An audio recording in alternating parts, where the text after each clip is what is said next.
Okay, Spectral Resonator. I have prepared a MIDI clip by taking advantage of the brand new Live 11 feature Probability, which you can see at the bottom of the MIDI editor. Let's play. And now I'm going to drag the Spectral Resonator onto this channel. Essentially, this is a device that breaks the spectrum of an incoming audio signal into partials, then stretches, shifts, and blurs the result by a frequency or a note in a subtle or a radical way. You can see I can tune the frequency of the resonance, I can extend the decay,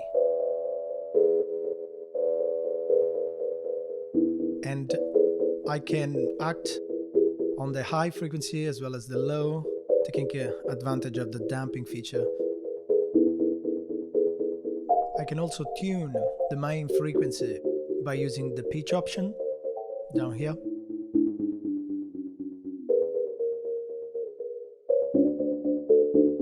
I'm going to reduce a little bit the decay time of the resonance. And now let's shift the incoming audio by an octave. It's important to say that you're not shifting the actual resonance, but only the audio that is going through the effect. And here we have the stretch or the compression for the partials.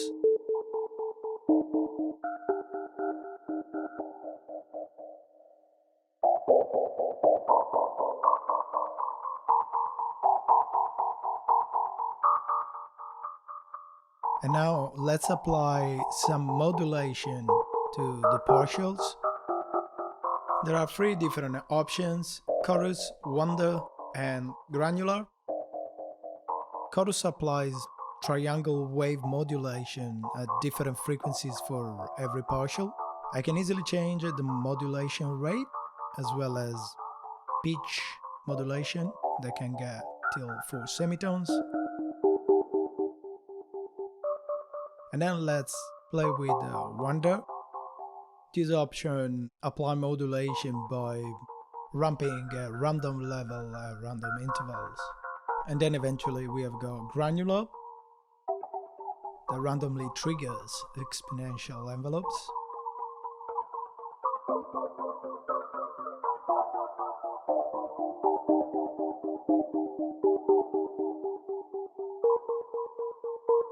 Let's bring the original audio at the original pitch.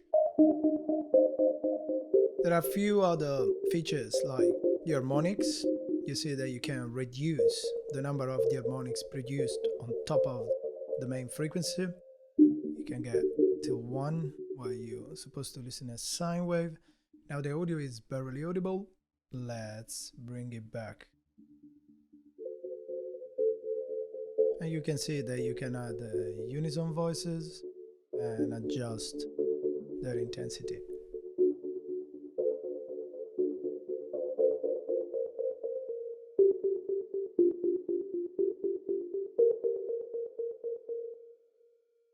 Resonator has got two main modes: internal, which is the one we have used so far, and MIDI.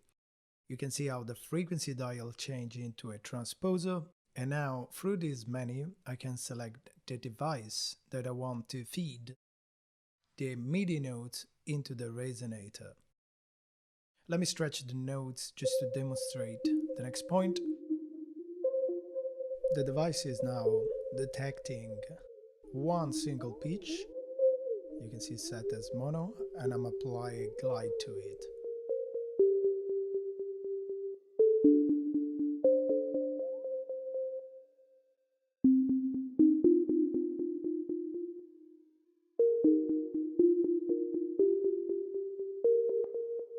We can set the pitch bender by semitones. And now let's switch to polyphonic. You can see that the glide gets deactivated. My resonator is detecting all the notes within my chord progression. Let's increase the number of the harmonics.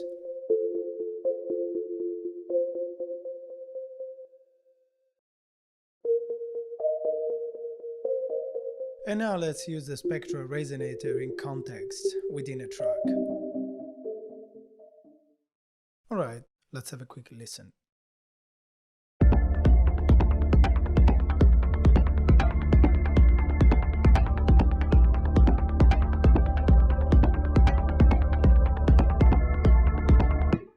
Here is my harmonic chord progression.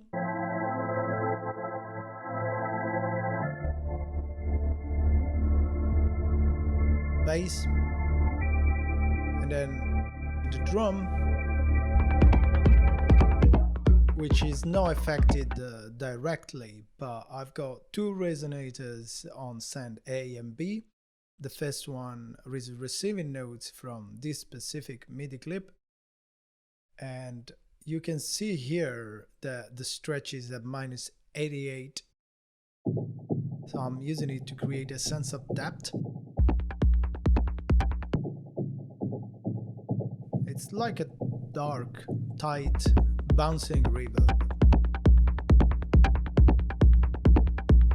On return B, I'm using the resonator, set it as granular, and is used to create a kind of harmonic part from the drum,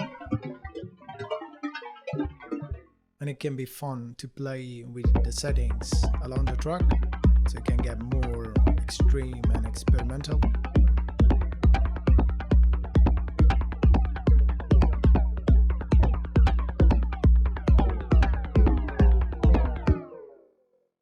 Following, I have a bass drone that without the resonator sounds like this. And I have used it here to add a flavor. See, I can change the pitch of this frequency. Let's finish this up by looking at the harmonic part. Here is without resonator. I have used a filter noise to feed the actual device. The progression of the chords come from the clip on each side that doesn't contain any instrument but notes. The result is pretty much like an organ sound. By increasing the number of the harmonics, for example, you can see how there is a lot to play with along the arrangement. So this is it for the Spectral Resonator. I hope you liked it. Thanks for watching.